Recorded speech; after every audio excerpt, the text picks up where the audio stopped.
हर हर महादेव, जय शिव शंभू। श्रावण मास ये केवल पूजा पाठ का नहीं बल्कि अनुभव का होता है। शिव को महसूस करने का होता है।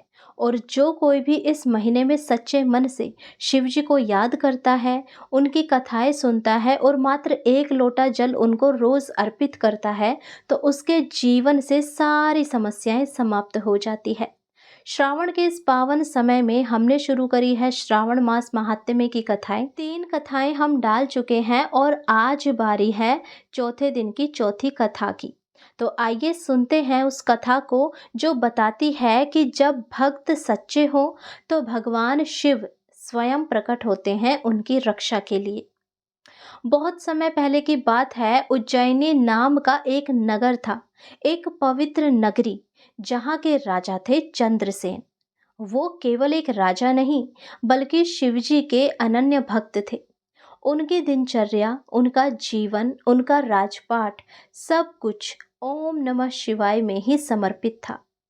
राजमहल के समीप ही स्थित था महाकालेश्वर का शिवलिंग। वो प्रतिदिन वहीं जाकर जल चढ़ाते, बेलपत्र अर्पित करते और ध्यान में लीन हो जाते थे। एक दिन जब राजा ध्यान में लीन थे, तो नगर में अफवाह फैली कि दुश्मन राजा उज्जैनी पर आक्रमण करने वाले हैं और सेना तो अभी तैयार भी नहीं है।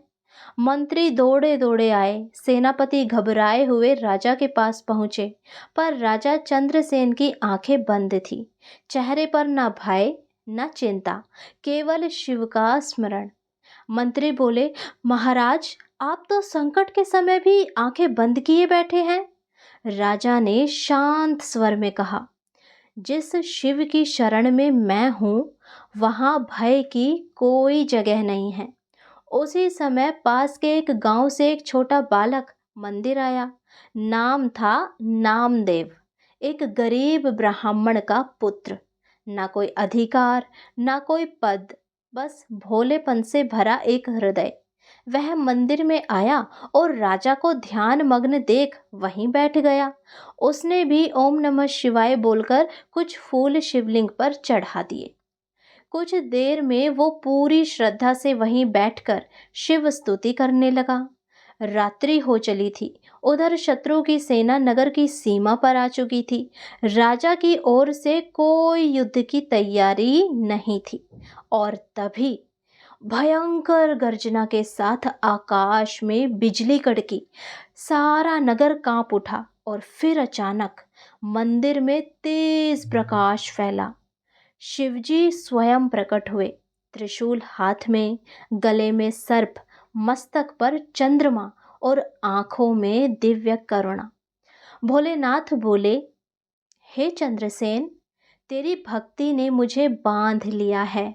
और हे नामदेव, तू तो मेरा बाल प्रिय भक्त है। आज मैं स्वयं तुम्हारी रक्षा करूंगा। भोलेनाथ ने त्रिशूल उठाया, आकाश की ओर घुमाया और एक अग्नि रेखा नगर के चारों दिशाओं में खिंच गई। जब शत्रु सेना ने नगर में प्रवेश करने की कोशिश की, तो उनके रथ जल गए, घोड़े गिर पड़े, सैनिक अंधे हो गए और पूरा युद्ध बिना लड़े ही समाप्त हो गया। राजा की आंखें खुली तो उन्होंने प्रभु को प्रणाम किया और बालक नामदेव ने भी अपने छोटे हाथों से शिवजी को नमन कर दिया। भोलेनाथ बोले, तुम दोनों को मेरा आशीर्वाद। चंद्रसेन, तेरा राज्य यशस्वी रहेगा और नामदेव, तुम शिवलोक के अधिकारी बनोगे। तुम्हारी भक्ति युगों युगों तक कथा के रूप में गाई जाएगी। और शिवजी आशीर्वाद देकर अंतर्ध्यान हो गए। तो देखा आपने श्रावण मास का कितना अद्भुत प्रभाव है। जब राजा और एक छोटा बालक दोनों एक ही भक्ति में लीन होते हैं, तो स्वयं शिव प्रकट होते हैं उनकी रक्षा के लिए। श्रावण मास की यही तो विशेषता है।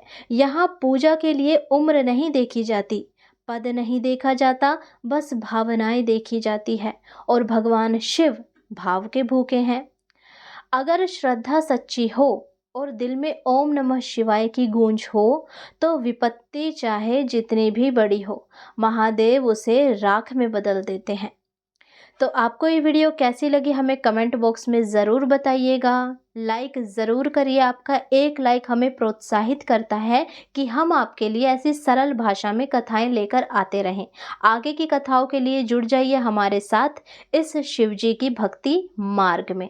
नोटिफिकेशन के लिए बेल आइकन ऑन कर लीजिए ताकि जब हम वीडियो डालें तो उसका नोटिफिकेशन आपको समय पर मिले। कल मिलते हैं अगले अध्याय के साथ। तब तक के लिए हरे कृष्णा, राधे राधे, ओम नमः शिवाय।